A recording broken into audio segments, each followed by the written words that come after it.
Įsivaizduok kelionę į senovinį Jeruzalę, kur net tamsiausiose tamsybėse atsispindi vilties spindulys.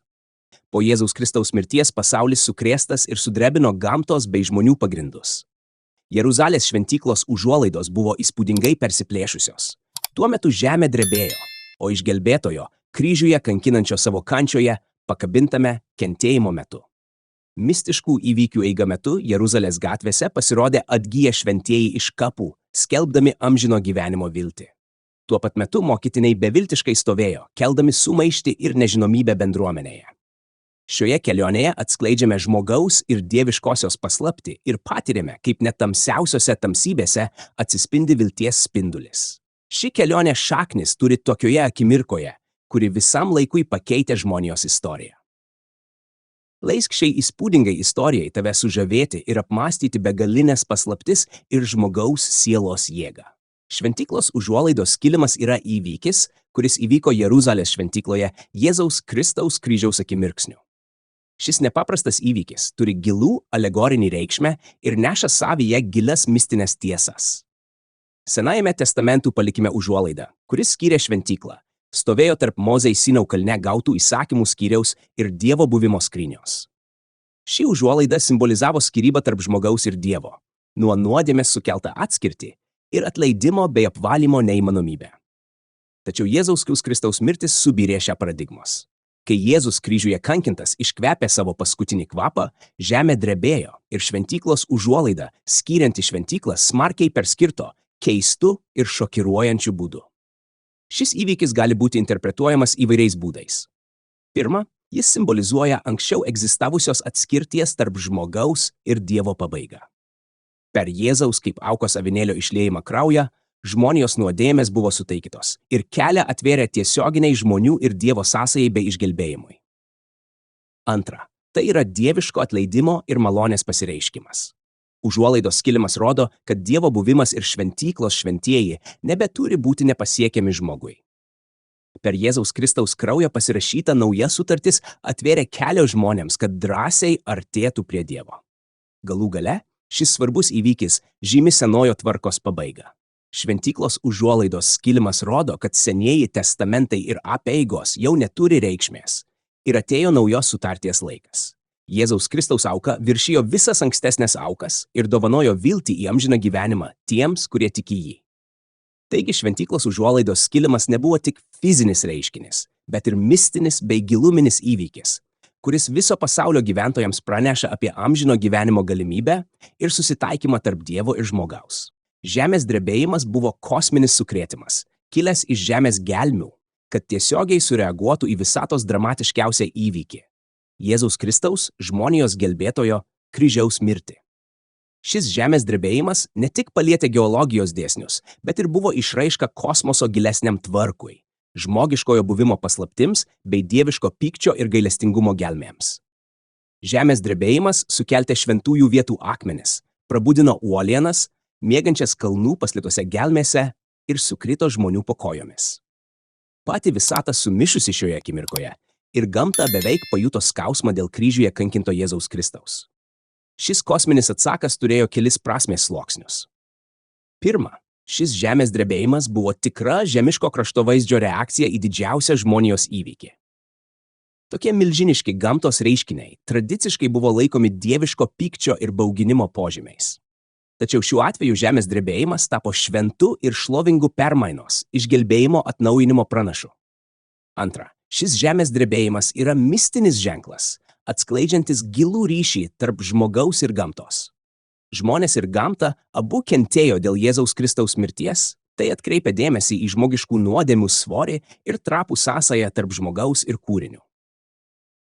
Galų gale, šis žemės drebėjimas žymėjo pereinamąjį laikotarpį tarp senojo ir naujojo sąjungos. Senajame testamente gamtos katastrofos buvo laikomos dieviško pykčio išraiška, bet po Jėzaus Kristaus mirties žemės drebėjimas labiau reiškė naujos gyvenimo ir dieviškos gailestingumo epochos pradžią. Todėl žemės drebėjimas, nors ir kilęs iš žemės gelmių, buvo daug daugiau nei paprastas geologinis reiškinis. Tai buvo dieviškas apreiškimas, skelbiantis žmonijai viltį naujam gimimui ir išgelbėjimą, galimybę naujai harmonijai tarp gamtos ir kūrinių.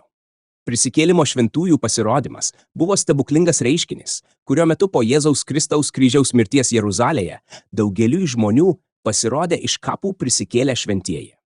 Šis neįtikėtinas ir mistinis įvykis turi gilų mistinį prasmės turinį ir skelbė žmonijai prisikėlimo misteriją.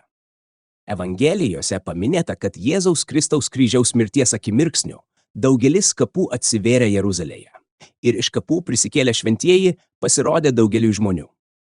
Šie šventieji, kurie jau buvo ilgai mirę, skelbė gyvenimą ir prisikėlimą žmonėms ir liudijo apie ryšį tarp žmogaus ir amžinojo gyvenimo. Šis reiškinys gali būti įvairiai interpretuojamas. Pirmiausia, prisikėlimo šventųjų pasirodymas simbolizuoja amžino gyvenimo viltį ir prisikėlimo misteriją. Prisikėlusiųjų šventųjų buvimas rodo, kad mirtis nėra galas, bet pradžia ir kad žmonės gali gyventi vilties į amžiną gyvenimą. Antra, šis įvykis yra Dievo begalinės gailestingumo ir galios pasireiškimas. Prisikėlę šventieji iš naujo gyvenimui pašventino Dievo patvirtindami, kad kiekvienas tikintis yra išgelbėtas ir kad niekas negali būti prarastas prieš jo gailestingumą. Galų gale, šis reiškinis skelbia naujos sąjungos ateitį. Prisikėlusiųjų šventųjų pasirodymas rodo, kad naujo gyvenimo ir amžinosios išgelbėjimo galimybė tapo prieinama kiekvienam žmogui per Jėzų Kristų ir kad naujoji sąjunga pilna gyvenimo ir vilties.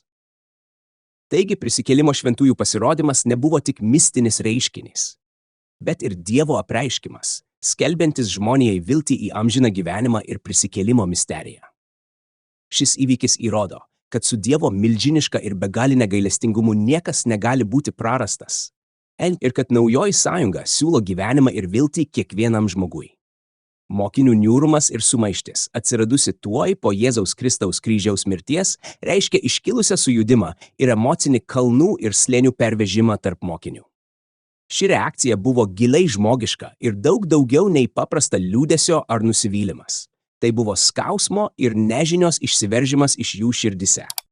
Mokiniai, kurie sekė ir mokėsi iš Jėzaus, staiga susidūrė su didžiausia pasaulio tragedija – jų meistro ir gelbėtojo kryžiaus pakėlimu. Šie žmonės, kurie metų metus buvo šalia Jėzaus ir stebėjo jo stebuklus ir mokymus, staiga pajuto, kad viskas prarasta. Viltis, kurią matė Jėzuje Kristuje, buvo palaidota po žeme ir jie buvo apsupti dvejojimo ir sumaišties audrų. Šią reakciją galima interpretuoti skirtingai. Pirma, šis mokinių niūrumas ir sumaištis atskleidžia žmogiškosios būties gelmes.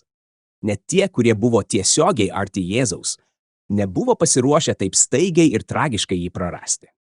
Ši reakcija įrodo, kad žmogaus širdis yra silpna ir trapia ir kad kančia ir nuostolis gali sukrėsti kiekvieną. Antra, ši reakcija rodo, kad mokiniai dar ne visiškai suprato Jėzaus mokymus ir misiją. Nors Jėzus kelis kartus iš anksto pranašavo savo kentėjimus ir mirtį, mokiniai vis dar tikrai nesuprato, kad šis įvykis yra didžiojo Dievo plano dalis ir neša savyje išgelbėjimo misteriją. Galų gale, ši reakcija rodo, kad mokiniai turėjo stiprinti ir gilinti savo santykius su Dievu. Niūrumo ir sumaišties laikotarpiu mokiniai turėjo grįžti prie savo tikėjimo ir vienas kito ir vėl atpažinti Jėzaus Kristaus tiesas ir pažadus. Todėl mokinių niūrumas ir sumaištis nebuvo tik emocinė reakcija, bet ir žmogiškas drama, nešanti kančios ir nuostolio misteriją ir galiausiai vedanti į tikėjimo ir bendruomenės atgimimą.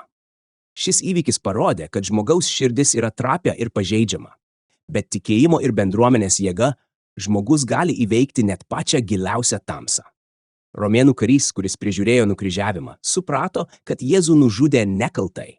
Tapo gyvenimo ilgai trunkančių mistinių įvykių tą dieną, kai nukryžiavo nekaltą kalinį iš Nazareto. Tai buvo akimirka, kurios galią pajutęs pasigąsdino žemę ir dangus apgaubė tamsą. Šis romėnų karys, kuris ištikimai vykdė savo įsakymus, tačiau nebuvo pasiruošęs tam gyliui, į kurį Jėzaus Kristaus nekaltas kentėjimas jį pajudino. Kai jo gelbėtojas, kabojas ant kryžiaus, prašė pasigailėti tų, kurie jį pasmerkė ir pajuodino, kažkas sudaužėsi jame. Vidinis balsas jam šnibždėjo, kad šis žmogus, kurį dabar kryžiauja, nekaltas, bet tiesos ir meilės tvirtovė. Šioje mistinėje akimirkoje romėnų karys tapo asmeniniu žmogaus ir Dievo tarpusavio misterijos liudytoju. Jis suprato, kad Jėzus Kristus nebuvo paprastas žmogus, bet Dievo sūnaus atsivėrimas, kuris atidavė save už žmonių nuodėmes ir kentėjimą. Tai, ką jis buvo girdėjęs apie Jėzaus mokymus ir stebuklus, dabar jam įgavo naują prasme. Ir jo širdį palietė milžiniška meilė ir gailestis, sklindanti iš Jėzaus Kristaus. Ši patirtis pakeitė romėnų kario gyvenimą. Tas, kuris anksčiau šaltai žiūrėjo į kryžiaus pakėlimus, dabar staiga atrado save dramatiško ir lemiamo momento viduryje. Nusileidęs nuo kryžiaus, romėnų karys išpažino Jėzų Kristų tiems, kurie anksčiau jį pajuodino ir paniekino, ir pažadėjo skelbti tiesą ir gailestį, kurią tas dienas patyrė. Ši istorija, nors ir prarandama laikų miglose, neša amžinai gyvus tiesas. Žmogaus širdis gali atsiverti prie Dievo malonės, net pačiose netikėčiausiose situacijose. Ir vieną akimirką pakanka pakeisti mūsų gyvenimą amžinai, ir net giliausioje tamsybėje gali pradžiugti vilties šviesa. Brangus žiūrovai, kaip jūs žinote, mano aistra yra dalintis krikščioniškumu ir Biblijos pamokymais su jumis. Kiekvieną savo vaizdo įrašą sinchronizuoju į Pinterest skirtingų kalbų, kad žinutė pasiektų kuo daugiau žmonių. Tai reikalauja ne tik laiko ir energijos, bet ir didelių išteklių. Dėl to norėčiau paprašyti jūsų paramos, kad galėčiau tęsti šią tarnystę. Jei manote, kad rado vertę mano turinyje, PayPal nuorodą rasite vaizdo aprašyme, kur galėsite paremti mano darbą. Tačiau ne tik finansinę paramą galite padėti. Jei mėgstate mano vaizdo įrašus, užsiprenumeruokite mano kanalą ir dalinkitės turiniu su draugais, šeima ir bendruomenė.